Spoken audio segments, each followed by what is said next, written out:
नमस्कार दोस्तों, स्वागत है आपका अपने channel new age UPSC cadres पर। आज हम यूपी ट्रिपल सी पेट एग्ज़ाम में आने वाले उन 15 महत्वपूर्ण क्वेश्चन को सॉल्व करेंगे और आपसे परिचय कराएंगे जो कि अति महत्वपूर्ण है। और यह 15 क्वेश्चन आपके लिए रामबाण साबित होंगे यूपी ट्रिपल सी पेट एग्ज़ाम में। तो उन 15 क्वेश्चन को हम इतिहास और भूगोल से लेंगे। यह महत्वपूर्ण क्वेश्चन आपको बहुत ही लाभकारी सिद्ध होंगे, तो हमारे साथ जुड़े रहिए। और अगर उससे पहले आपने हमारे चैनल को सब्सक्राइब नहीं किया है तो सब्सक्राइब कर दें। और अगर आपको ये वीडियो अच्छा लगे तो लाइक करें और शेयर करें, अपने सभी दोस्तों को भी शेयर करें जिससे कि हर जगह ये पहुँचे और सब लोग इसे देखें। चलते हैं अपने वीडियो की ओर। अति महत्वपूर्ण क्वेश्चन के लिए आप हमारे साथ बने रहिए, अंत तक वीडियो जरूर देखिए। तो क्वेश्चन नंबर पहला, गांधी द्वारा सत्याग्रह सभा की स्थापना कब की गई थी? आपका ऑप्शन है 1912, बी 1925, सी 1919, डी 1922। तो इसका आंसर है सी 1919। सी 1919। गांधी जी ने 1919 में सत्याग्रह सभा की स्थापना करने का सुझाव दिया था। इसके बाद 1919 में सत्याग्रह सभा की स्थापना की गई थी, 1919 में। दूसरा क्वेश्चन, शेरशाह की मृत्यु कहाँ लड़ते हुए हुई थी या किस युद्ध अभियान में हुई थी? आपके ऑप्शन है ए चौसा में, बी कलिंग में, सी कलिंजर में, डी इनमें से कहीं भी नहीं। तो इसका आंसर है सी कलिंजर में। कलिंजर के दुर्ग को वो जीतने गए थे, फतेह करने गए थे, स्वयं गए थे। तो वहीं पर दुर्ग के मतलब किले के दीवार से टकराकर एक गोला वापस इन्हीं के शिविर में आया, जहाँ पे ये उस समय तोपखाने का निरीक्षण करने गए थे और वहीं पर टकरा के आ गया। तो उसी में गोला गिरने से वहाँ पर विस्फोट हुआ और जिसमें इनकी जान चली गई। तुरंत नहीं गई थी, उसमें जान चली गई थी। उनको फिर वहाँ से लाया गया अपने महल में, वहाँ पर कुछ दिन बाद उनकी जान चली गई थी। क्वेश्चन नंबर तीसरा, पुलकेशिन जो सेकंड लिखा है ये द्वितीय किसका महानतम शासक था? मतलब यहाँ पूछेगा किस वंश का महानतम शासक था? ए कल्याणी के चालुक्य, बी कांची के पल्लव, सी तमिलनाडु के चोल, डी वाटापी के चालुक्य। तो यहाँ पे तो इसका आंसर है, आपको बता दें कि पुलकेशिन द्वितीय चालुक्य वंश के शासक थे, पर यहाँ पे दो चालुक्य हैं, कल्याणी के और दूसरे वातापी के। तो इसका पर यहाँ पे इसका आंसर है डी वाटापी के चालुक्य। यहाँ पे आपका आंसर है वातापी के चालुक्य। पुलकेशिन द्वितीय वातापी के चालुक्य वंश का महानतम शासक था। इसने हर्षवर्धन को हराया था। हाँ, वही हर्षवर्धन जो कि 7वीं शताब्दी ईसा पूर्व में उत्तर भारत का शासक था। हर्षवर्धन सबसे दानी शासक हर्षवर्धन को हराया था। अब बढ़ते हैं क्वेश्चन नंबर 4 की ओर। अशोक के शिलालेखों को सर्वप्रथम किसने पढ़ा था? आपके ऑप्शन है A Fuller, B Robert Sebel, C James Prinsep, D Codrington. तो इसका आंसर है सी जेम्स प्रिंसेप। अशोक के शिलालेखों को जेम्स प्रिंसेप ने पढ़ने में सफलता प्राप्त की सर्वप्रथम। ब्राह्मी लिपि में लिखी हुई थी। ब्राह्मी लिपि में लिखा हुआ था, शिलालेखों पे उद्धृत था और उसे पढ़ने में सर्वप्रथम जेम्स प्रिस्टम ने सफलता प्राप्त की थी।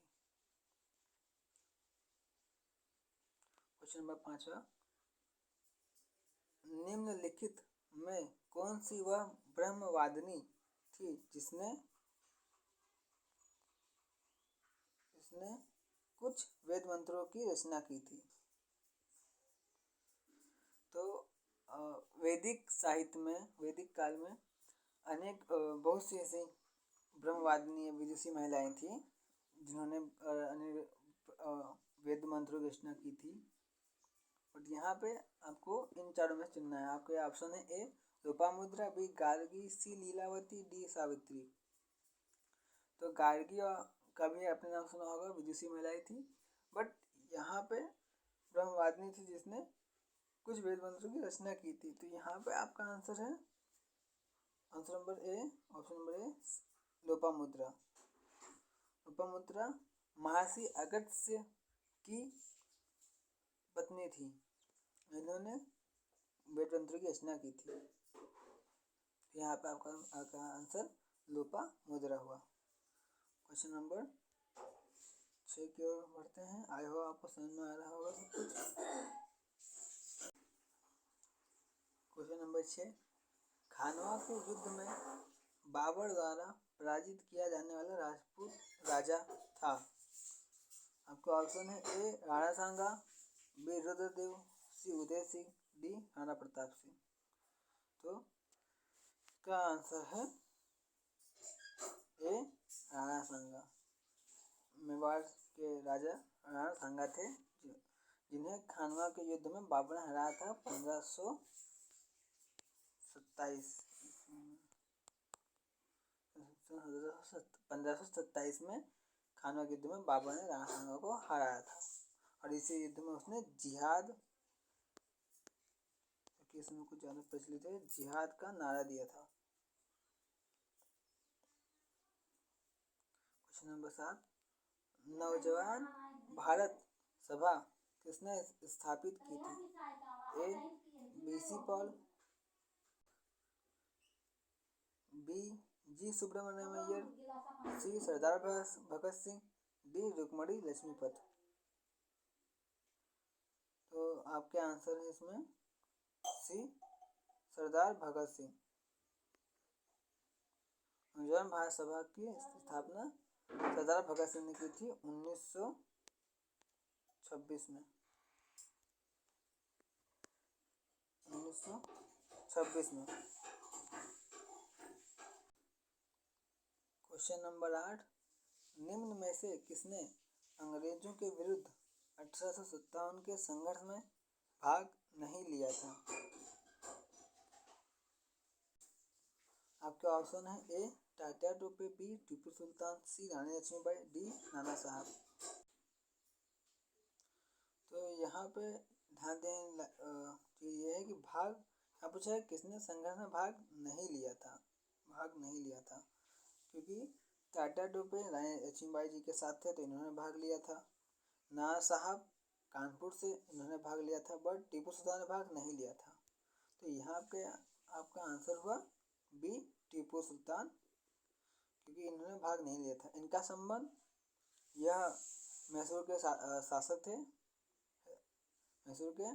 इनका संबंध 1799 के चतुर्थ आंग्ल मैसूर युद्ध से था। 1799 में ही शहीद 1799 में ही मृत्यु को प्राप्त हुए थे श्रीरंगपट्टनम के द्वार पर लड़ते हुए। तो 1799 में ये मृत्यु हो चुकी थी इनकी, तो 1857 में क्रांति में भाग नहीं ले सकते। तो आंसर यहाँ पे टीपू सुल्तान हुआ। क्वेश्चन नंबर 9, 1916 में भारतीय राष्ट्रीय कांग्रेस और मुस्लिम लीग एक दूसरे के निकट आ गए थे। तो मतलब कहाँ आ गए थे, कहाँ पे किसान पूछा गया है। तो आपके ऑप्शन है ए लाहौर में, बी अमृतसर में, सी लखनऊ में, डी हरिपुरा में। तो इसका आंसर है सी लखनऊ में। लखनऊ में हुए समझौते के अनुसार भारतीय राष्ट्रीय कांग्रेस और मुस्लिम लीग दोनों पास आ गए थे, निकट आ गए थे, दोनों की दूरियां कम हुई थी और कम हो गई थी। लखनऊ में 1916 में भारतीय राष्ट्रीय कांग्रेस और मुस्लिम लीग की एक बीच की दूरी कम हुई थी। क्वेश्चन नंबर 10, भारत और पाकिस्तान के स्वतंत्र राज्यों के निर्माण की देखरेख करने वाला अंतिम भारतीय वायसराय कौन था? A Lord Canning, B Lord Mountbatten, C Hastings, D Lord Irwin. तो आपका आंसर है यहाँ पे बी लॉर्ड माउंटबेटन। यही भारत के आखिरी वायसराय और प्रथम गवर्नर जनरल थे। यहाँ तक कि पहला भारतीय गवर्नर जनरल श्री राजगोपालाचारी थे। और यहाँ पूछा गया पहला वह भारतीय वायसराय कौन था जिसने भारत और पाकिस्तान के स्वतंत्र राज्यों के निर्माण की देखरेख करने का मतलब इसको काम में था। तो ये थे लॉर्ड माउंटबेटन। क्वेश्चन नंबर 11, विश्व का सबसे बड़ा डेल्टा कौन सा है? ए सिंधु नदी डेल्टा, बी अमेजन डेल्टा, सी डेन्यूब डेल्टा या डी गंगा ब्रह्मपुत्र डेल्टा। तो आपके आंसर है डी गंगा ब्रह्मपुत्र डेल्टा। विश्व का सबसे बड़ा डेल्टा है गंगा ब्रह्मपुत्र डेल्टा, जो कि त्रिकोण आकृति का बना हुआ है। तो विश्व का सबसे बड़ा डेल्टा गंगा ब्रह्मपुत्र डेल्टा। अब क्वेश्चन नंबर 12, स्वेज नहर किसको जोड़ती है? मतलब किस सागर को या किस झील को या किसकी नदी को जोड़ती है स्वेज नहर? ए भूमध्य सागर और लाल सागर, बी बाल्टिक और कैस्पियन सागर, सी भूमध्य और उत्तरी सागर, डी लाल सागर और कैस्पियन सागर। तो आपका आंसर है यहाँ पे भूमध्य सागर और लाल सागर को जोड़ती है स्वेज नहर। इसका निर्माण एक फ्रांसीसी अभियंता अर्थात फ्रांसीसी इंजीनियर ने,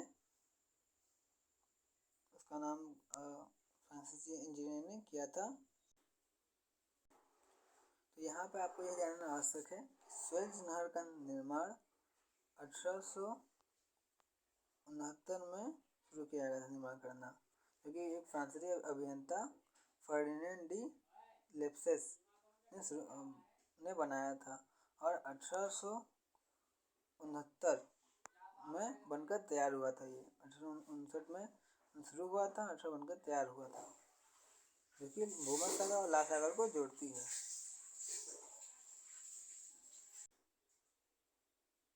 क्वेश्चन नंबर 13, निम्न रेगिस्तानों के उनके स्थानों के अनुसार सही ढंग से जोड़े बनाइए।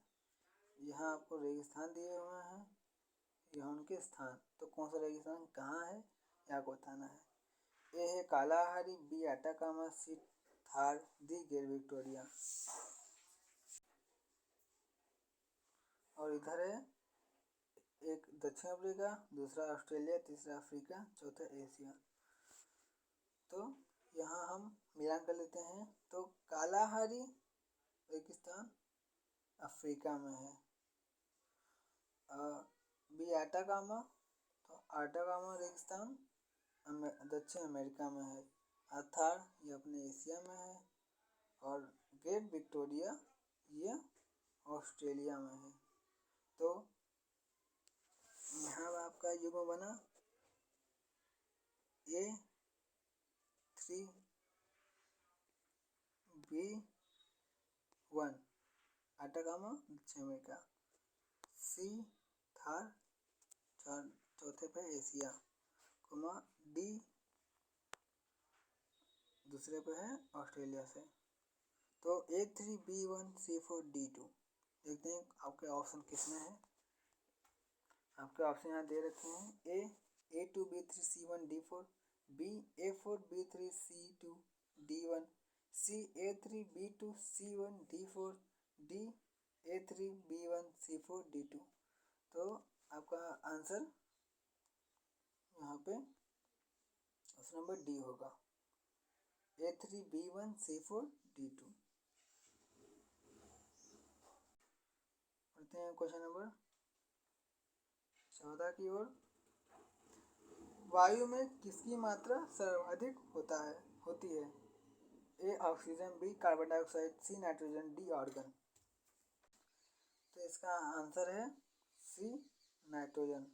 सबसे ज़्यादा मात्रा सी नाइट्रोजन की होती है 78%। और ऑक्सीजन की मात्रा वायुमंडल में वायु में 21% होती है, 21%। इसके अलावा जो बचते हैं उनमें आपका आर्गन, हीलियम, हाइड्रोजन और अन्य गैसें होती हैं। क्वेश्चन नंबर 15वां, आखिरी महत्वपूर्ण क्वेश्चन। निम्नलिखित में से सबसे पुरानी पर्वत श्रृंखला कौन सी है? ए सतपुड़ा, बी नीलगिरी, सी हिमालय, डी अरावली। तो सबसे पुरानी पर्वत श्रृंखला, तो सबसे पुरानी पर्वत श्रृंखला डी अरावली है। सबसे पुरानी पर्वत श्रृंखला अरावली है। इसका विस्तार गुजरात से दिल्ली तक है, पर बीच में राजस्थान में इसका 80% भाग राजस्थान में है। तो अरावली की पहाड़ी राजस्थान में है और यह भारत का सबसे पुरानी पर्वत श्रृंखला है। और इसके सर्वोच्च चोटी का नाम गुरु शिखर है। सर्वोच्च चोटी का नाम गुरु शिखर है। आई होप आपको ये क्वेश्चन अच्छा लगा होगा, समझ में आया होगा, और ये आपके लिए बहुत ही महत्वपूर्ण क्वेश्चन होंगे जो आपके पेट एग्जाम की सफलता दिलाएंगे आपको। ऐसे अगले वीडियो के लिए बने रहिए हमारे साथ। अगला वीडियो जिस पर आपको मिलेगा उस पर बनाया जाएगा। और जल्दी पेट के एग्ज़ाम आ रहे हैं तो कृपया लाइक करें, कमेंट करें, शेयर करें, जिससे कि सभी वीडियो देखें और इससे अपना नॉलेज बढ़ा सकें और पेट के एग्ज़ाम में निश्चित सफलता प्राप्त कर सकें। धन्यवाद।